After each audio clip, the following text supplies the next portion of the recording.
પંચમહાલના ઘોઘંબામાં માનવભક્ષી બનેલો દીપડો પકડાયો। 12 દિવસની મહેનત બાદ વન વિભાગે સફળતા। જૂનાગઢના માળિયા હાટીના યાર્ડમાં ટેકાના ભાવે મગફળીની ખરીદીમાં ભ્રષ્ટાચારની ગંધ। ખેડૂતો પાસેથી ખરીદાયેલી મગફળી બદલી નખાયાના આક્ષેપ। મોડાસામાં ગર્ભવતીના મોત બાદ પરિવારે 3 કલાક ટ્રાફિક જામ કર્યો। ઘટના સ્થળે બમ્પ અને બેરિકેડ મૂકવાની બાંહેધરી બાદ મામલો થાળે પડ્યો। ખેડા શહેર ભાજપનું સુકાન કિશોરસિંહ ઝાલાને સોંપાતા વિવાદ। સસ્પેન્ડેડ પ્રમુખના સમર્થનમાં 70 કાર્યકરના રાજીનામા। કલોલમાં બ્લાસ્ટથી 2 મકાન ધરાશયી થવા મુદ્દે નવો ખુલાસો। સોસાયટીના પાછળના ભાગે 1.5 મહિનાથી નીકળે છે ઓઇલ। 1998ના ગેરકાયદે હથિયાર રાખવાના કેસમાં કાંધલ જાડેજા નિર્દોષ જાહેર। પુરાવાના અભાવે હાઈકોર્ટે ડિસ્ચાર્જ અરજી મંજૂર કરી।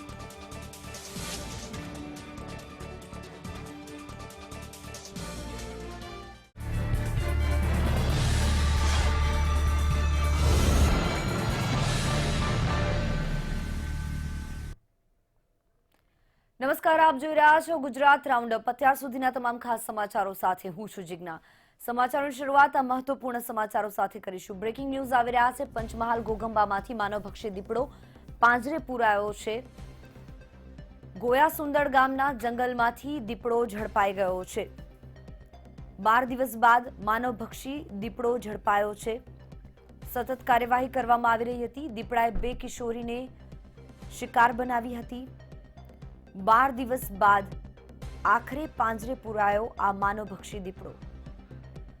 સંવાદદાતા રાહુલ ભાવસાર જોડાઈ ગયા છે। રાહુલ, કેવી રીતે આખું ઓપરેશન પાર પાડવામાં આવ્યું? જી ચોક્કસ જણાવ્યું। પંચમહાલ જિલ્લાના ઘોઘંબા તાલુકામાં ગોયાસુંદડ ગામમાં એક દીપડાએ છે તે 12 દિવસથી આતંક મચાવ્યો હતો। તેને 12 દિવસની તે દીપડાએ છે તે 2 બાળકોના પણ ભોગ લીધા હતા। ત્યારબાદ તે ત્યાં આગળ સુરતના 8 વન વિભાગના કર્મચારીઓ મૂકવામાં આવ્યા હતા। અને કાલની જો વાત કરવામાં આવે તો કાલે પણ દીપડાએ છે તે બકરાનું મરણ કરીને તે દીપડો છે તે ફરાર થઈ ગયો હતો। ત્યારે આજની જો વાત કરીએ તો આજે સાંજના રોજ દીપડો છે તે ગોયાસુંદડના ગામના જંગલના વિસ્તારમાં મૂકવામાં આવેલા એક પાંજરામાં તે દીપડો છે તે પુરાયો છે। ત્યારે હાલ તો જે દીપડો છે તેને ધોબીકુવા સેન્ટર ખાતે મોકલવાની જે તાજવીજ છે તે હાથ ધરવામાં આવી રહી છે। જી આભાર રાહુલ, તમામ જાણકારી આપવા માટે। તો વન વિભાગ દ્વારા સતત 12 દિવસથી પ્રયત્નો ચાલી રહ્યા હતા આ માનવભક્ષી દીપડાને પકડવા માટેના, અને આખરે ગોયાસુંદડ ગામના જંગલમાંથી આ દીપડો ઝડપાઈ ગયો। ખેડા જિલ્લામાં ભાજપમાં અસંતોષ ચરમસીમાએ પહોંચી ગયો છે અને ખેડા શહેર ભાજપ નવા સંગઠન પ્રમુખની નિમણૂકથી ભડકો જોવા મળ્યો છે। ત્યારે કિશોરસિંહ ઝાલાને ભાજપની કમાન સોંપવામાં આવતા વિવાદ સર્જાયો। રોહિત પટેલને પક્ષ વિરોધી કાર્યવાહી માટે સસ્પેન્ડ કરાયા। તો રોહિત પટેલના સમર્થનમાં કમલમ પહોંચ્યા અને ખેડાના 70 કાર્યકરો ભાજપ જિલ્લા સંગઠન કચેરીએ રાજીનામા આપ્યા।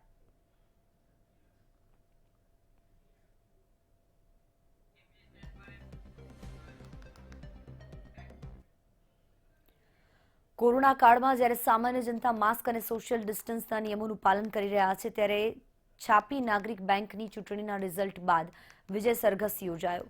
આ સરઘસમાં હોદ્દેદારો કોરોનાને ભૂલી વિજયનો આનંદ માણતા નજરે ચડ્યા। વિજય સરઘસમાં કોઈ પણ લોકોએ કોવિડ ગાઈડલાઈનનું પાલન કર્યું ન હતું। તેમ છતાં છાપી પોલીસ અને મામલતદારે કોઈ કાર્યવાહી કરી નહીં।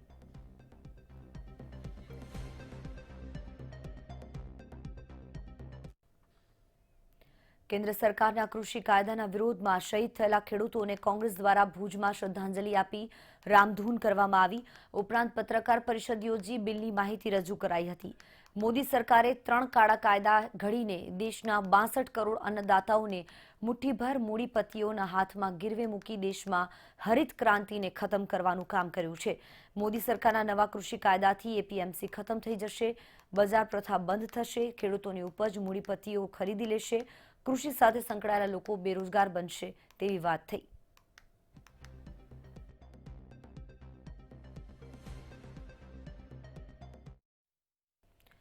મોડાસા સહયોગ ચોકડી પાસેના અકસ્માતમાં બાઇક સવાર ગર્ભવતી મહિલાનું કમકમાટી ભર્યું મૃત્યુ નિપજ્યું। આ સમગ્ર ઘટના અંગે મૃતક મહિલાના પરિવારજનોએ હાઈવે ઓથોરિટીને જવાબદાર ગણાવી, તેમજ પરિવારજનોએ હાઈવે પર સર્વિસ રોડ અને સર્કલની માંગણી કરતા રોડ પર બેસી ગયા હતા।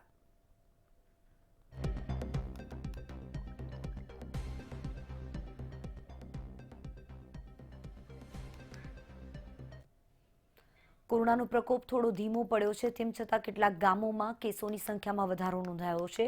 નડિયાદના ગુતાલ ગામમાં કોરોનાના કેસ વધતા ગામમાં સ્વયંભૂ લોકડાઉન પાડવાનો નિર્ણય લેવામાં આવ્યો. ગામના સરપંચ તલાટી કમ મંત્રીએ ગ્રામજનોને લોકડાઉન પાડવાની અપીલ કરી, જ્યારે ગ્રામજનોએ સ્વેચ્છાએ 3 દિવસના લોકડાઉનને સમર્થન આપ્યું. ઉલ્લેખનીય છે કે ગુતાલ ગામમાં હાલ 12 કોરોનાના સક્રિય કેસ કાર્યરત છે.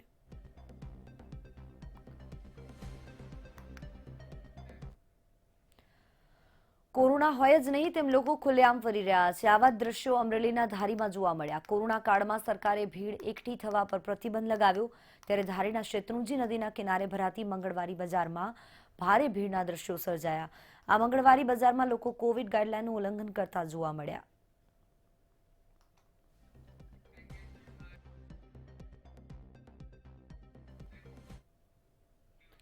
ગાંધીનગરના કલોલમાં ભેદી ધડાકાથી 2 મકાનો ધરાશયી થયા. આ દુર્ઘટનામાં એક યુવકનું મોત થયું, જ્યારે 4 ઇજાગ્રસ્ત થયા.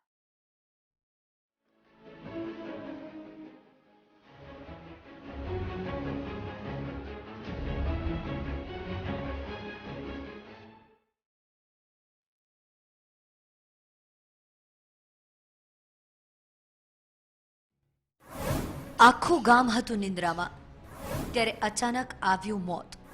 થયો મોટો બ્લાસ્ટ અને ધડાકા સાથે મકાન ધરાશયી. આ દ્રશ્યો છે ગાંધીનગરના કલોલની ગાર્ડન સિટીના. મંગળવારે સવારે 7:45 વાગે અહીંયા ઓએનજીસીની પાઇપલાઇનમાં ધડાકો થયો અને 2 બંધ મકાનો ધરાશયી થયા. આ ધમાકો એટલો જોરદાર હતો કે સોસાયટીના અન્ય મકાનોના કાચ પર તૂટ્યા. સવારમાં આ દુર્ઘટનાથી ડરી ગયેલા લોકો સ્થળ પર ભેગા થયા. ઘણા લોકો તો કલાકો સુધી આ દુર્ઘટનાથી ડરેલા જોવા મળ્યા.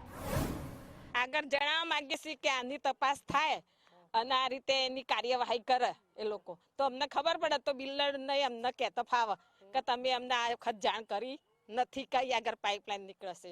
ઓએનજીસીના અધિકારી એક આવ્યા હતા, ગાડીમાંથી નીચે જ નથી ઉતર્યા, એમને એમ પાછા ગાડીમાં બેસીને પાછા જતા રહ્યા છે. આ દુર્ઘટના ઓએનજીસી વિસ્તારમાં બની હોવાથી ઓએનજીસીના અધિકારીઓ પણ ત્યાં પહોંચ્યા. જો કે લોકોના રોષને જોતા તેઓએ ભાગવું પડ્યું. હા, એ અલગ વાત છે કે સામાન્ય રીતે ઓએનજીસી પાઇપલાઇન જતી હોય ત્યાં મકાન બનાવી ન શકાય. બીજી તરફ પોલીસ અને કલેક્ટરે પણ સ્થળે આવી તપાસ શરૂ કરી. પ્રાથમિક દ્રષ્ટિએ એવું લાગે છે કે નીચેથી પસાર થતી ગેસ પાઇપલાઇનમાં કે લીકેજ થયો હોવાને કારણે આવું બની હોઈ શકે. હતો ત્યાં ગેસના લીકેજના કારણે, ડોમેસ્ટિક ગેસના લીકેજને કારણે આ ઘટના બની છે. છતાં એફએસએલ તપાસ કરશે અને એક ઇન્સિડન્ટ રિપોર્ટ અમને આપશે. કલોલના પંચવટી વિસ્તારના ગાર્ડન સિટીની આ ઘટના અનેક સવાલો પણ જન્માવી ગઈ. શું ઓએનજીસીની પાઇપલાઇનમાં બ્લાસ્ટથી આ મકાન પડ્યા? જો આવું હોય તો ઓએનજીસી પાસે સ્પષ્ટતા મંગાશે કે કેમ? સોનલ અનટકટ, મંતવ્ય ન્યૂઝ, કલોલ.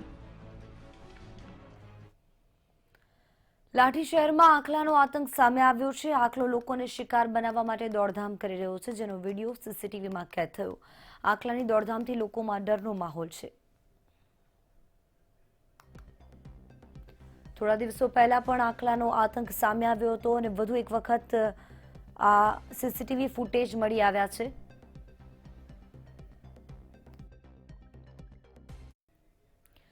જેતપુર પંથકમાં 10 જેટલા સિંહના ધામા નાખી દીધા છે અને આરબ ટીંબડી ગામે ગૌશાળામાં સિંહોએ ત્રાટકીને 10 જેટલી ગાયોનું મારણ કર્યું. તો રાજકોટ જિલ્લાના થાણા, ગલોલ, અમરાપર સહિતના પંથકમાં છેલ્લા ઘણા સમયથી વનરાજાઓ જંગલ છોડીને આતંક મચાવી રહ્યા છે. હાલમાં ખેડૂતો રવિ પાકના વાવેતર કરી રહ્યા છે. બીજી તરફ રાજકોટ જિલ્લાના ગ્રામ્ય વિસ્તારમાં સિંહ પરિવારના ધામાને લઈને લોકોમાં ફફડાટ વ્યાપી ગયો છે. વાડી ખેતરે જતા લોકોમાં ભયનો માહોલ છે. તો બીજી તરફ ગ્રામજનોએ સિંહે કરેલા 10 જેટલી ગાયોના મારણના બનાવમાં મૃતક ગાયોની ગૌશાળામાં દફન વિધિ કરી હતી. આજે રાત્રે મોડી રાત્રે 2 થી 2:30 ના ગાળામાં જે સિંહના 10 સિંહનું ટોળું દિવાલ ટપી અને અંદર ઘૂસી ગયો અને 10 ગાયોનું અમે મારણ કરેલું છે. હાલમાં અત્યારે 8 ગાયોના મૃતદેહ અંદર જ પડ્યા છે. અમારા ગામની પુરુષોત્તમ લાલજી ગૌશાળાની અંદર દિવાલ ટપી અંદર ઘૂસી ગયું હતું. તે 10 ગાયોનું મારણ કરેલું છે. 8 ગાયોના મૃતદેહ અત્યારે ગૌશાળામાં પડ્યા છે અને 2 ગાયોને દિવાલમાંથી ખેંચી અને લઈ ગયા. ફોરેસ્ટની ટીમે સાથે જ હતી. કુતિયાણાના એમએલએ કાંધલ જાડેજાને હાઈકોર્ટની મોટી રાહત મળી છે, જેમાં ગેરકાયદે હથિયાર રાખવાના કેસમાં કાંધલ જાડેજાને હાઈકોર્ટે મોટી રાહત આપી. ગેરકાયદે હથિયાર રાખવાના કેસમાં હાઈકોર્ટે કાંધલની ડિસ્ચાર્જ અરજી મંજૂર કરી છે અને પુરાવાના અભાવે કોર્ટે કાંધલ જાડેજાને નિર્દોષ જાહેર કર્યો છે.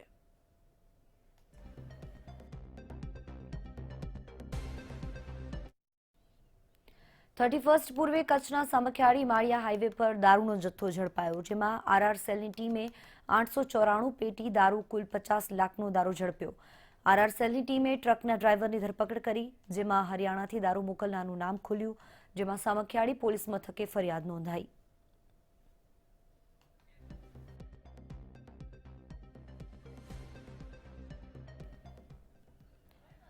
મંગળવાર આજે ગોઝારો દિવસ સાબિત થયો. રાજ્યમાં 5 જગ્યાએ ભયાવહ અકસ્માતની ઘટનાઓ ઘટી. રાજકોટના કાલાવડ રોડ પર ફૂલ સ્પીડમાં આવી રહેલા કાર ચાલકે વાહન ચાલકને અડફેટે લેતા વાહન ચાલક ઇજાગ્રસ્ત થયો. જામનગરના મોરકંડા પાટિયા નજીક માલવાહક વાહને અડફેટે લેતા 3 લોકોના મોત થયા, જેમાં એક વ્યક્તિની સ્થિતિ ગંભીર છે. મહેસાણાના પંચોટ તળાવમાં કાર ખાબકતા 3 લોકોના મોત થયા, જ્યારે એક વ્યક્તિને ઈજા થતા તેને સારવાર માટે હોસ્પિટલમાં ખસેડવામાં આવ્યો.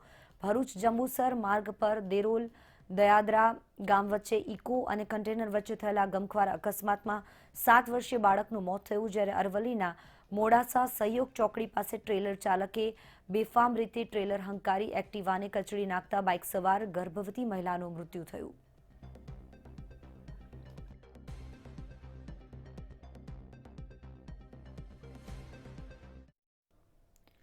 મહેસાણાના પંચોટ તળાવમાં કાર ખાબકતા 3 લોકોના મોત થઈ ગયા છે. વહેલી સવારે ડ્રાઈવરને ઝોકવું આવી જતા દુર્ઘટના સર્જાઈ, જેના કારણે કારમાં સવાર 4 લોકોમાંથી 3ના મોત થયા, જ્યારે એક ઇજાગ્રસ્ત થતા સારવાર અર્થે હોસ્પિટલ ખસેડવામાં આવ્યો.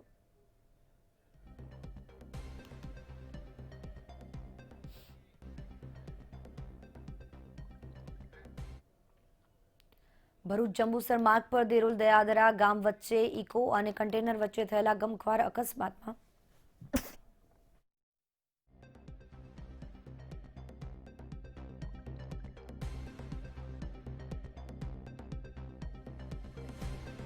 આ ગમખ્વાર અકસ્માતમાં 7 વર્ષીય બાળકનું મોત થયું, જ્યારે અન્ય 3 લોકો ઘાયલ થતા તેમને સારવાર માટે હોસ્પિટલમાં ખસેડવામાં આવ્યા. કન્ટેનર ચાલક ઇકો કારને ઓવરટેક કરીને જઈ રહ્યો હતો. આ દરમિયાન ઇકો કારને ટક્કર લાગી.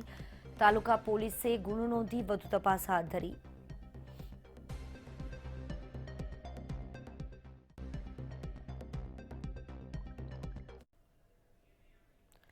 અમદાવાદ ઇન્દોર હાઈવે પર આવેલા એલપીજી પંપ પર અજાણ્યા યુવકનો મૃતદેહ મળી આવ્યો. દાહોદ ગ્રામ્ય પોલીસે ઘટના સ્થળે પહોંચી તપાસ હાથ ધરી. યુવકને હથોડીના ઘા ઝીકી હત્યા કરી હોવાનું પ્રાથમિક તારણ બહાર આવ્યું. હત્યા બાદ યુવકના મૃતદેહને સળગાવવાનો પ્રયાસ કરાયો હોવાનું મનાય છે. હજુ સુધી મૃતક યુવકની ઓળખ થઈ શકી નથી.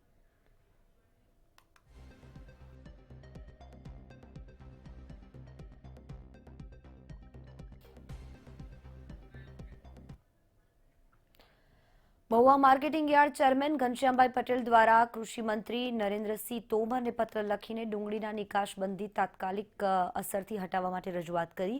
પત્ર સરકારને જણાવ્યું છે કે ચોમાસા દરમિયાન ડુંગળીના ભાવ વધ્યા ત્યારે સરકારે નિકાસબંધી કરી હતી, પણ તે હજી સુધી ચાલુ છે. ગુજરાત અને મહારાષ્ટ્રમાં નવી ડુંગળીની આવક શરૂ થવા લાગી છે અને હાલ ભાવમાં એકદમ ઘટાડો થયો છે. ડુંગળીના ભાવ હાલ ખેડૂતોને કિલોના ₹10 થી 15 જ મળી રહ્યા છે. નિકાસ પર પ્રતિબંધ મૂકેલો હતો, જે હાલમાં ડુંગળીના ભાવ ખૂબ જ નીચા ગયા હોય આ નિકાસ પ્રતિબંધ તાત્કાલિક અસરથી હટાવવા માટે કેન્દ્રના માનનીય કૃષિ મંત્રી માનનીય શ્રી નરેન્દ્રસિંહ તોમર સાહેબને ગઈકાલે અમે રજૂઆત કરી. ભિલોડાના જંબુસર ગામનો આર્મી જવાન પૂનામાં શહીદ થયો છે. ઝુમસર ગામનો વતની કેવલ ચૌધરી પૂના ખાતે હતા ત્યારે તેમની મગજની નસ ફાટી જવાથી તેમનું મોત થયું. શહીદ જવાને તેમના વતનમાં ગાર્ડ ઓફ ઓનર સાથે વિદાય આપવામાં આવશે.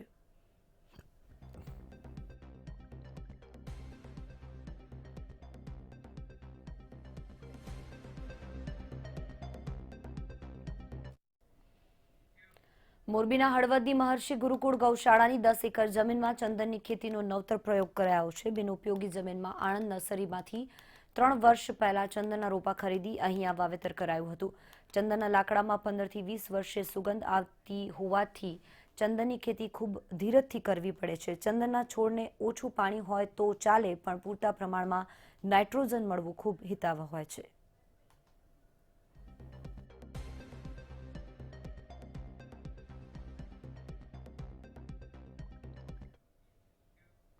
ગાય આધારિત ખેતીનો ટ્રેન્ડ રાજ્યભરના અનેક ખેડૂતોમાં જોવા મળી રહ્યો છે. જેમ જેમ ખાતરમાં ભેળસેળનું પ્રમાણ વધ્યું છે, તેમ તેમ ખેડૂત પણ ગાય આધારિત ખેતી પર નિર્ભર રહેતો થઈ ગયો છે. બગસરાના સુડાવડ ગામે 5 વીઘામાં ખેડૂતે ગાય આધારિત મિશ્ર ખેતી શરૂ કરી છે અને ન માત્ર પાક પણ બિયારણ બનાવીને પણ આ ખેડૂત અન્યોને પ્રેરણા આપી રહ્યો છે.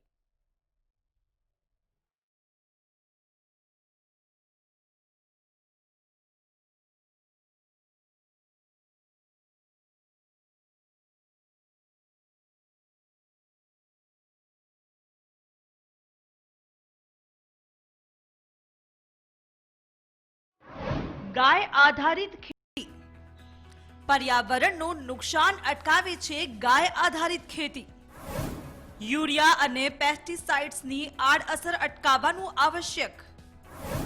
ગાય આધારિત ખેતી તરફ વળ્યા ખેડૂતો. ખેતરથી સીધું જ ખાનારની વિચારધારા. ખેત ઉત્પાદન માટે યુરિયા અને પેસ્ટિસાઇડ્સના વપરાશથી થતા પર્યાવરણનું નુકસાન થતા માનવ અને પશુ પક્ષીઓને થઈ રહેલા નવા રોગ દ્વારા થતા નુકસાનથી બચવા અને આજની જરૂરિયાત અને આપણી ગાય આધારિત પુરાણી ઋષિ ખેતી, જેને આજે જૈવિક કે ઓર્ગેનિક ખેતી પણ કહેવામાં આવે છે, આજે રાજ્યમાં ગાય આધારિત ખેતી કરતા ખેડૂતોની સંખ્યા ધીમે ધીમે વધી રહી છે. અમારા ખેતરમાં કપાસ સિવાય કોઈ પણ વસ્તુ પાકે એ સીધું ખેડૂતથી ખાનારના કન્સેપ્ટથી અમે અમારો માલનો એક વેચાણ કરીએ છીએ. ગાય આધારિત ખેતી કરીએ છીએ એટલે સંપૂર્ણ અમારું ખેડૂત પ્રાકૃતિક ફાર્મ છે, જેમાં કોઈ પણ પ્રકારનું રાસાયણિક દવા ખાતર વપરાતું નથી. ગૌમૂત્ર, ગોબર અને વનસ્પતિઓથી બનાવ્યું જીવામૃત. 5 વર્ષથી ખેતરમાં ગાય આધારિત ખેતી. પ્રવીણભાઈ આસોદરિયા, જે પોતે જ ગાયો વસાવી અને ગાયોના ગૌમૂત્ર અને ગોબર અને વનસ્પતિમાંથી જીવામૃત તૈયાર કરી પોતાની 5 વીઘાના ખેતરમાં મિશ્ર ખેતીનું વાવેતર કર્યું છે. પ્રવીણભાઈએ ગાય આધારિત ખેતીથી કપાસ, ઘઉં, એરંડા અને શાકભાજીની મિશ્ર ખેતી કરી છે, જેમાં રીંગણાનું વાવેતર કર્યું છે અને આ રીંગણાના વાવેતરમાં કુદરતી એક દૂધી પ્રકારના રીંગણનો છોડ થયો છે. કે મારા ખેતરમાં 2 ગુઠાની રીંગણીનું વાવેતર છે, જુદા જુદા 3 પ્રકારના રીંગણી. એમાં એક જ છોડ કુદરતી રીતે એક જુદો તરી આવ્યો છે, જેમાં રીંગણા દૂધી આકાર, કલર અને સાઇઝના આવ્યા છે. જે એના ફોટા મેં જુદા જુદા કૃષિ નિષ્ણાતો, યુનિવર્સિટીના અધિકારીઓને મોકલ્યા. એમનું કહેવું છે કે રીંગણી એ કુદરતી રીતે થતો ફેરફાર છે અને એ તમને મળેલી એક ઈશ્વરની ભેટ છે. કુદરતી પદ્ધતિએ ઉગ્યો રીંગણનો છોડ. હવે બિયારણ બનાવી રાજ્યમાં વેચવાનું આયોજન. મફતમાં ખેડૂતોને મોકલાવી મોટા પાયે ખેતીને કરવું છે પ્રોત્સાહન. રીંગણાના વાવેતરમાં મબલક ઉપજ આવી છે. તેમાં એક રીંગણાનો છોડ કુદરતી રીતે થયો છે, જેમાં રીંગણા દૂધી પ્રકારના થઈ રહ્યા છે. દૂધી જેટલી જ લંબાઈ અને કલર પણ દૂધી સમાન. ત્યારે આ રીંગણા પકવીને દેશી બિયારણ કરવામાં આવશે અને અન્ય ખેડૂતોને આ બિયારણ વેચવાનું પ્રવીણભાઈ આયોજન કરી રહ્યા છે. કે ભાઈ આ ખેતી કરવાથી અમારા ગામમાં ઘણા જોડાણા એની માલિકો અને ઘણું એ લોકોને પણ જાણવા મળ્યું. બહારના માણસો આવે છે એ લોકોને ખૂબ જાણવા મળી રહ્યું છે કે આવી ખેતી કરવાથી બહુ મોટો ફાયદો થઈ રહે છે ખેડૂતને. ગાય આધારિત ખેતી જમીનની ફળદ્રુપતા ટકાવશે. અન્ય પાકોમાં પણ ખાતરનો ઉપયોગ. દરેક ખેડૂતો ગાય આધારિત ખેતી તરફ વળી જશે તો ખેડૂતોને તેમના પાકોમાં અન્ય જીવાતો અને જમીનોમાં દવાને કારણે થતી નુકસાનીઓથી રાહત મળશે અને દવાઓના ખર્ચમાંથી પણ છુટકારો મળશે. પરેશ પરમાર સાથે બ્યુરો રિપોર્ટ, મંતવ્ય ન્યૂઝ, બગસરા. ગુજરાતના ખેડૂતો ખેતીમાં કંઈક અલગ કરી બતાવવાની ઈચ્છા ધરાવતા હોય છે. હાલમાં પણ આવા જ એક સફળ યુવાન ખેડૂતની કહાની સામે આવી રહી છે. ડીસા તાલુકામાં આવેલ ભોયણ ગામના યુવાન ખેડૂતે ખૂબ ઓછી જમીન તેમજ ખૂબ ઓછા પાણીમાં વધારે ઉપજ આપતી અને ગુજરાતમાં સૌપ્રથમ વખત જીરેનિયમની ખેતી કરીને આવક મેળવવાની અનોખી સિદ્ધિ હાંસલ કરી છે.